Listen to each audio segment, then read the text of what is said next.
Today's learning goal is to calculate the work done by a force. Calculate the work done by a force. Today we're going to be solving a work problem, an example where we're going to be asked to find the work done by a force. So work is a force applied through a distance. So in order to calculate work in physics, we have to multiply the magnitude of the force times the magnitude of the displacement of the object that's experiencing that force times the cosine of the angle between the force vector and the displacement vector. This is something called the dot product. We won't get into that any more deeply than me just mentioning this right now, but it's something that you might see in the future if you take some more advanced math classes, and you might remember this is the application of dot products later when you learn about them.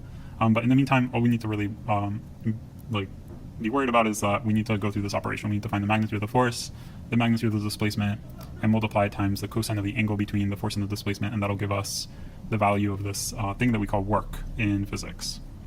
And by the way, work is a scalar. It's just a number. It doesn't have a direction. Force and displacement are vectors, but after we take the dot product of these things, we're going to get a scalar out.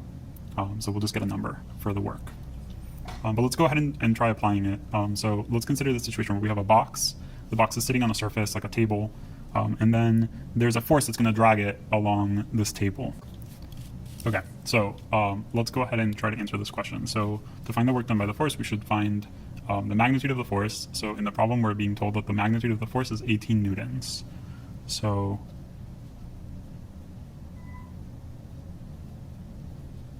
the magnitude of the force is 18 newtons in this problem.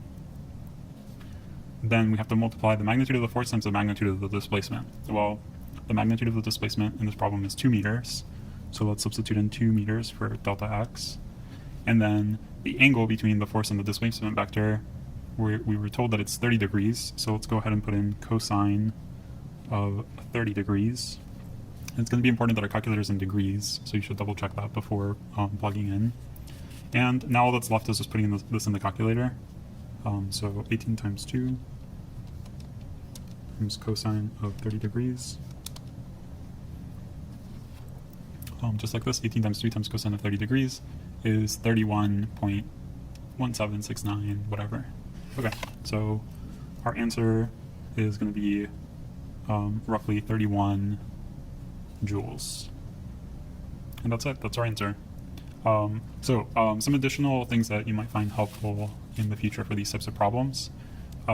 If the angle between the force and the displacement vector is between 0 and something less than 90 degrees, right? So if the angle between these two vectors,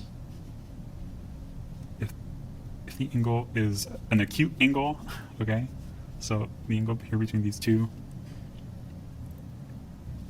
then work is going to be positive. If the angle between the force and the displacement is exactly 90 degrees,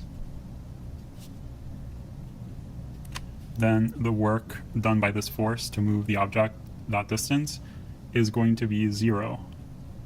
Right? You can think of this like the force is not the thing that's moving the object. Whatever moved the object must be some other force, or maybe the object was already moving and this force is not acting to speed up or slow down the object, so this particular force is doing 0 work if it's at an angle of 90 degrees with the displacement. And then if this angle is greater than 90 degrees between the force and the displacement, then work is going to be a negative number. And we can understand that as the force is acting opposite to the way that the object is moving, right? So it's like it's doing negative work, it's opposing, right? It's not helping move the object in that direction, it's working against it. So the work is going to be negative. Okay, great job.